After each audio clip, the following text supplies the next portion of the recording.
guys, welcome back to Southern Latitudes. I'm Robin, and today we are doing the last 24 hours before hurricane rain bands show up here. Now we're definitely nowhere near where a direct hit is going to be, but as it goes through the Gulf up to the bend of Florida, somewhere in there it'll hit, but we'll get those outer bands. So I checked yesterday, everything's, I probably need to check again, but it seems like a lot of our winds are going to be about 20 miles per hour, maybe 22. I don't know if that's just gusts or if that's straight, regular, consistent winds. But anyhow, I think we're fairly good. I did trim the sweet almond last night, and the top 2 feet of the avocado that had no fruit on it, just because today's yard pickup day, and so it's good to get that out of there. I still would like to trim by the end of the day a little bit more of my Mexican sunflower, the Tithonia diversifolia. So, but it's kind of hot right now. I don't feel like mowing. So sometimes, I just let my body dictate on how much it thinks it can do. And today it doesn't think it can do much. So last night I went through all sorts of seeds. Now I'll grab just the first little handful. So I kind of have a priority of what I'd like to get growing. I noticed didn't have very many cauliflowers, babies that came up. So cauliflowers on the grow table today. The Tavor artichoke is something I'll be growing today. I have maybe a seed or 2 of dead-on cabbage. So I did plant Savoy King, and I think I have about 4 of those, which is also Savoy type cabbage. They have a little bit more frilly leaf. So we'll see. I also have capture cabbage. Oh, here's a Savoy King. Here we go. Just gonna put in some more, even if they don't go in until the 1st of January, because here pretty soon our daylight is going to be shortening so much that it's just going to feel like the plants aren't growing fast at all. It'll be hard to get heads on some of these things. Another thing I have planned is but don't let that fret. I mean, I still want them ready to go for planting season no matter when I put them in. So anyhow, I also have Narrow Day Toscana kale. I only had 2 of those come up. Jack requested radishes, so those will be direct sown. Bell Star broccoli. So I don't even think I got 1 broccoli to come up with the older Godzilla seed. It was much older. That's why I bought a new packet, and then I lost the packet. But I found it last night, so broccoli's on the menu. Stonehead cabbage, one of my favorites. The cucumbers are going in today. So, let's see. Max Pack, it's a pickling. Bait Alpha, it's like a little mini-me. It's really good. My grandbabies love to eat, just munch on healthy snacks. So this is for them and for me. You can use it as a slicer as well, but it's kind of small. So I also have the big slicers. I'll probably only put a few of those in. I have a packet that'll hold like a couple of years worth of seed, but I'm only going to put a few in the ground today. And then I have dandelion, but I'm not going to do dandelion. I don't know. Not sure why. I am not sure why I have dandelion in there. Oh, and coriander. It's time. Our nights are about 73 degrees now, and they should be bumping down to like 70s. And that's sort of like the magic number for cilantro. I mean, it's optimum. You can still grow it, probably a little above to a little bit below. It's more of a winter crop here in Florida. So cilantro, coriander, however you want to say. Cilantro is the plant, coriander is the seed. Bud. Anyhow, so I might start that in a tray. Usually I just direct sow this as well. And the cucumbers are getting direct sown. If I forgot to mention that. Oh, and Giants of Italy parsley. We'll see. This is older seed. From 2016. We'll see. We'll try it. We'll throw it in. I am not using my 162 cell tray, which is over there, and I absolutely love those. But in this case, I don't want to be up potting, so I just got something that was a little bit wider and bigger in this case, so they can just grow up a little bit bigger before I throw them in the ground. Most of the brassicas that I've mentioned here are going to go in this garden, and then I'm also on the right side of salsa. I'm going to put in just a couple melon hills, so maybe like 2 or 3 seeds per mound, and I'm just going to let them take over that right side by the fence, the little white picket fence. And then if I have time, I don't know, I'm feeling overly ambitious in some ways, but I was thinking it might be nice to get a little bit more lettuce in the ground. I have all sorts of tons of different seed, and if I feel up to it or have time, I have petunias. I haven't talked much about it on the channel, but excuse me, this is not petunia, this is Rebecca Herta, but this needs to be up potted. I have, it's called Flash Forward Blue Petunia. I only have one, but it's not growing because it's like, it wants a deeper container, so we'll make that happy. I have Easy Wave Yellow Petunias. I grew these, I did start these from seed, and the seed likes light to germinate, and so I did pop one in every, you can kind of see the pattern. I think every one of these took on the yellow, and then as you can see, I did not have very good success with this blue one right here. Only one. I think I had more come up, but they crisped up pretty fast.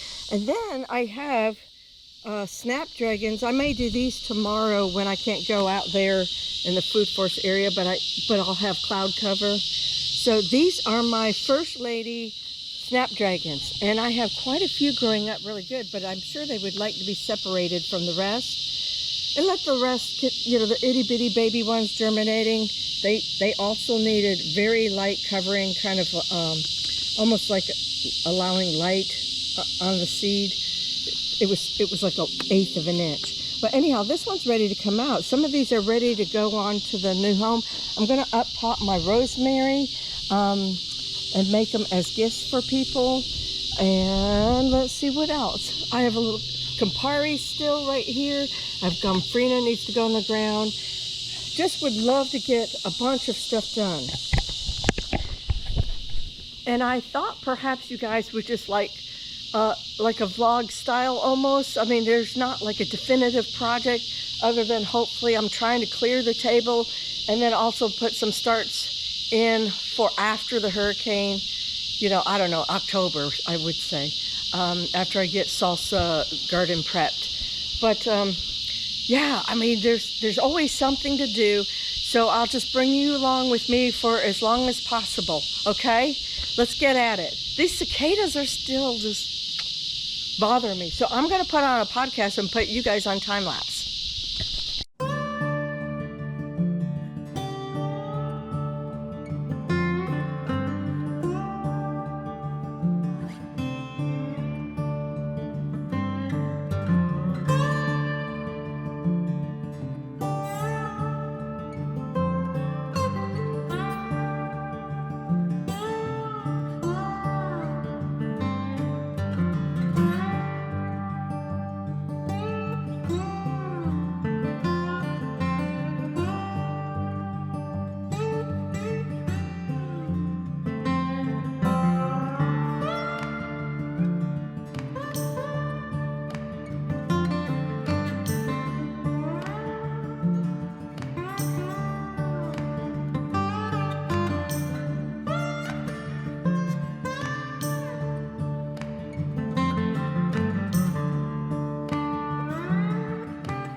Okay, you guys. Well, the cicadas are kind of quiet, and the air conditioner's off, so I think I can do a little updating on what I've done so far. I did get the cauliflower, twister cauliflower, bell-star broccolis in. I had 2 dead-on cabbage seeds, and I think 1 fell somewhere else. Stonehead cabbage, 3 of those. Nero de Toscana kale, which is also lacinato kale, dinosaur kale. I had which cabbage? Capture cabbage here. Cilantro here. I tried to leave a lot of that on the surface so the light could get through. And then 2 rows of the Tavor artichoke, which you should have seen me. I dipped that and coated it with the rooting hormone powder. Then I had that 1 blue petunia, and then the rest were Rebecca. Now, I'm really sorry. This is a learning curve and lesson for me. Is these kind of got buried under the soil, and then when I brought them up and went to rinse them off, these little Rebecca, these are black-eyed Susans, Rebecca Herta, still have the dirt on them. So I'm going to let them dry out a little bit and then take maybe like a little paintbrush and dry them off. But I had, let's see, I guess 12 of those.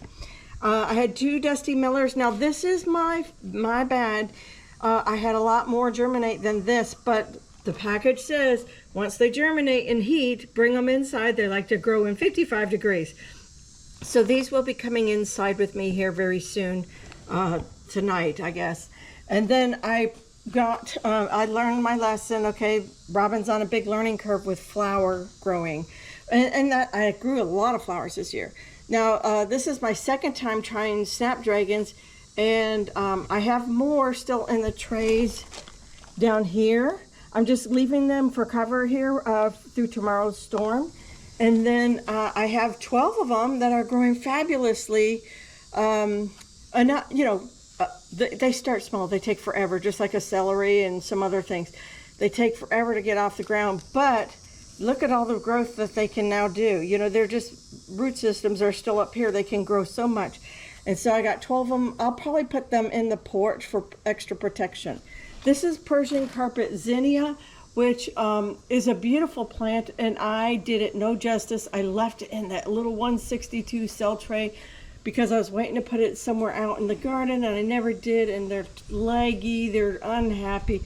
So they may not make the transplant, but I put them in a pretty little jar and probably put them in the porch or, you know, semi-protected area at some point soon. You know, I don't, maybe today, maybe not.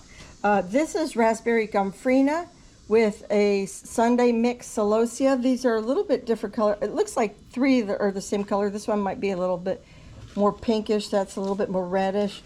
But anyhow, so I have 2 of those. And those will just be pots, you know, around the pool or something like that.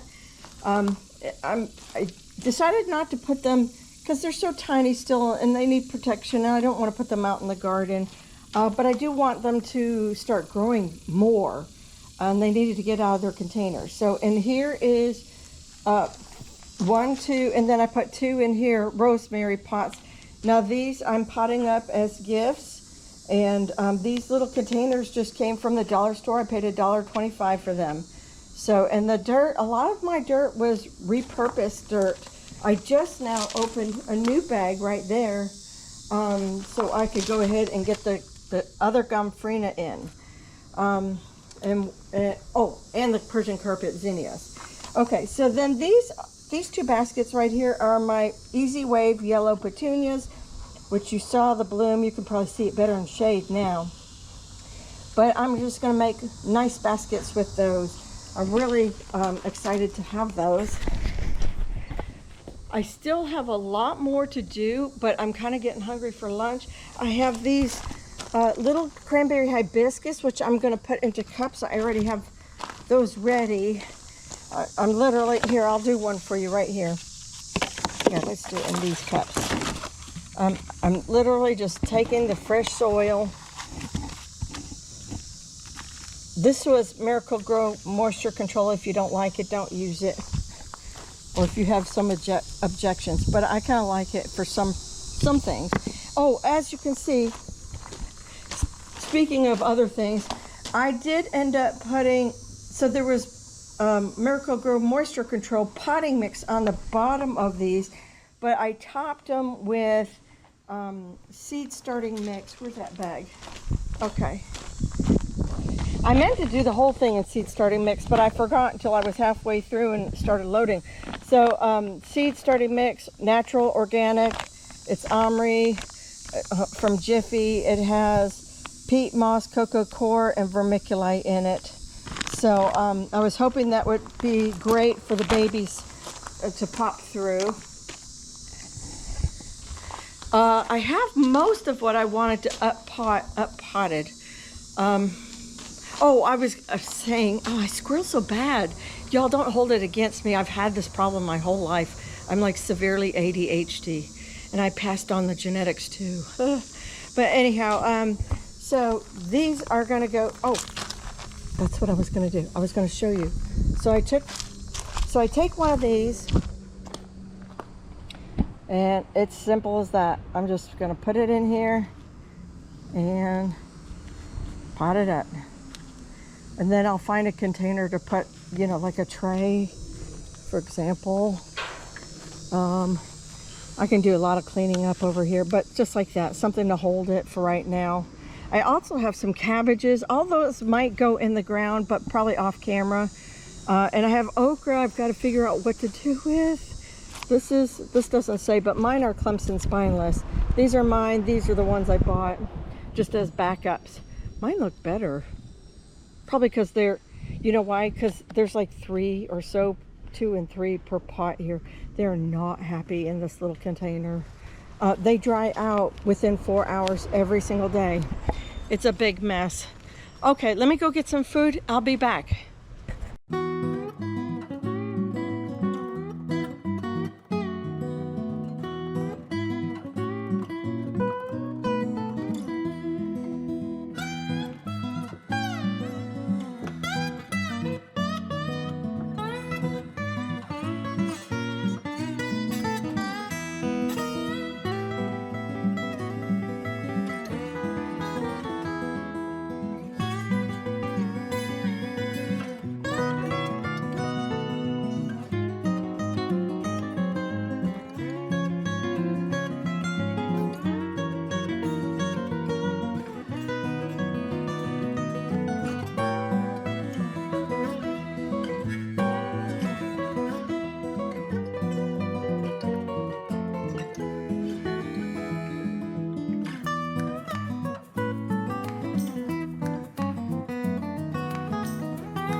Alright, well, I've had you guys for most of the day, and been in and out. A couple things I didn't show you, like mowing the grass, but I did finish well with getting in my slicing cucumbers here. Then I have my little mini-me's right here in the center, and then I have my pickling cucumbers here on the end. And yes, they can cross-pollinate, but they're all F1 well, I don't know about the market board, but the other 2 are F1 cross hybrids, so you can't save seed from them anyhow. So anyhow, I'm gonna have the cucumbers make a little wall right here. I have the taller panel to the back, and I was hoping this was a little bit shorter, but it's still about 3.5 feet. Would have liked it if it actually been like 2.5, 3 feet would have been fine. But anyhow, it'll make a nice little wall. It may shade out a little bit of these peppers in here, but I actually have a long range goal. So I'm hoping all these peppers will make it into the spring season.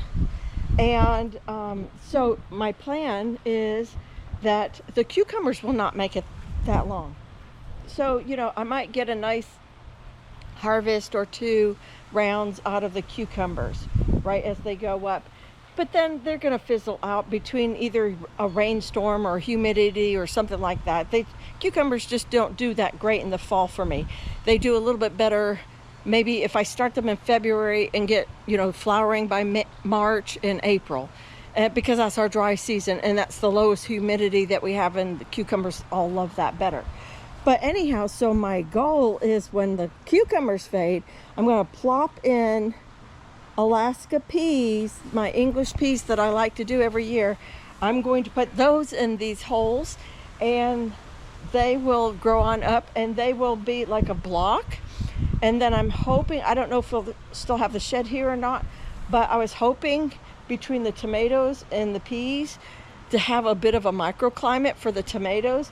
And if I have to, I'll just get a really big visqueen sheet or tarp or something, and just either cross the garden or lay it over the garden and attach it to this, or put it over. The peas will be above it, I'm sure, but you know, the peas can take the cold, so they can be the outer blocking, and tomatoes will have to be covered. But you know, I could create a little bit of a microclimate, or at least hope to, and that would be my plan then.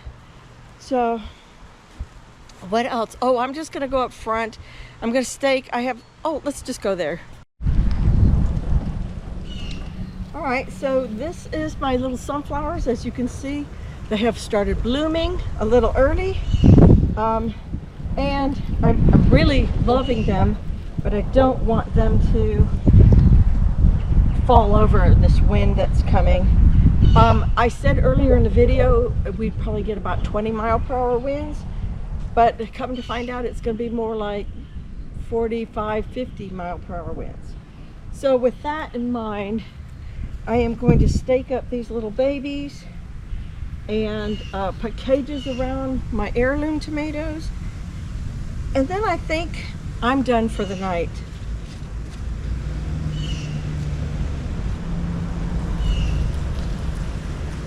Uh-oh, Amazon.